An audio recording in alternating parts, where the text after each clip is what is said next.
கேட்டு வாங்க கூடாது, சம்பளம் மட்டும்தான் கேட்டு வாங்கணும். தூங்குது. பெண்களை மட்டும் குறை சொல்லாதீங்கப்பா. பெண்களுக்கு ஏகப்பட்ட வேலைகள். சரி, அவங்கள அவ்வளவு வேலை பார்த்துட்டு இங்க வந்து அவங்க உட்கார்ந்து இருக்கிறதே பெரிய விஷயம். உட்கார்ந்து இருக்கிறவங்களே நீங்க கை வேற தட்டுங்க அப்படின்றீங்க. கொடுக்க மாட்டீங்கள? பொம்பளை பிள்ளைங்க பாவம் இல்லையா? சபையில் அப்படி வந்து கை தட்டலாமா? நீங்க கை தட்டுவீங்க, விசில் அடிப்பீங்க. உங்க ஆளுகளே 2 பேர் தான் தட்டுறாங்க. ஒரு ஆளையா பார்த்துக்கிறீங்க, எல்லாருமே தட்டல. புரியுதா? அதனால ஆதான் நீங்க பத்தியெல்லாம் எப்படி நம்மளை கேவலப்படுத்துறாங்க. அதனால நீங்க கை தட்டினா தூக்கம் வராது, சோம்பேறியா இருக்காது. நீங்க கை தட்டுங்க பாப்போம்.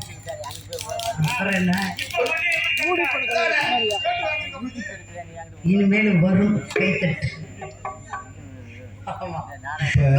தலைவிட குமரன் பெருமனின் தந்தைக்கு பரமன், பரமன் அணிவது அரவம், அரவத்தை கொடியாக கொண்டு துரியோதனன், துரியோதனன் நண்பனோ கருணன், கருணனின் தந்தையை சூரியன், சூரியனின் சாரதி அருணன், அருணனின் தந்தையை ஆதிசேடன், ஆதிசேடன் சுமப்பது இந்த பூமி என்று பிரபஞ்சம், இந்த பூமி என்று பிரபஞ்சத்தை தன் இடது கையால் அடக்கியவன் அகத்தியன், அகத்தியனின் அருளை பெற்று வரும் அனுமன், அனுமனை கொண்டு வந்ததோ சஞ்சீவி பர்வதம், சஞ்சீவி பர்வதத்தை விளந்து தும்சப்படுத்தியவனோ இலங்கேஸ்வரன், அந்த இலங்கேஸ்வரன் அழைத்தவன திருமால் என்று சொல்லக்கூடிய மகாவிஷ்ணு, மகாவிஷ்ணு மார்பிடமிட்டு பெற்றவள் தான் மகாலட்சுமி என்று சொல்லக்கூடிய செஞ்சிலட்சுமி.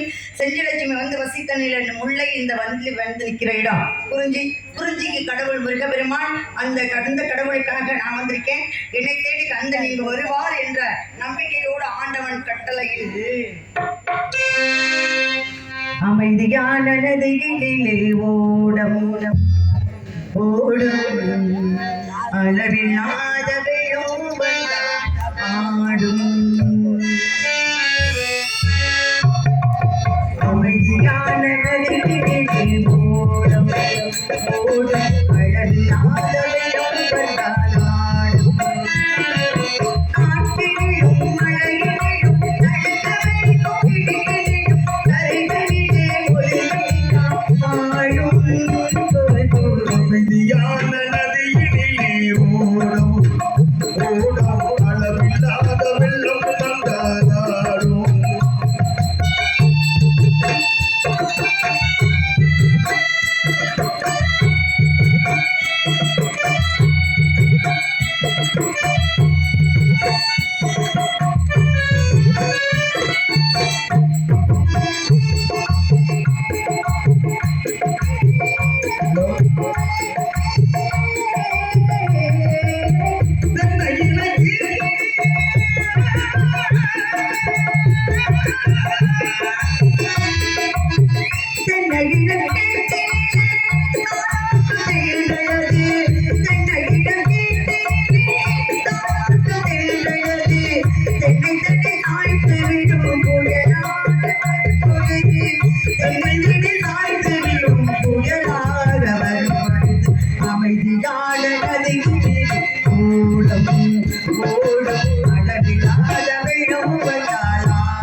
இப்போ மதியம் அவங்களால 2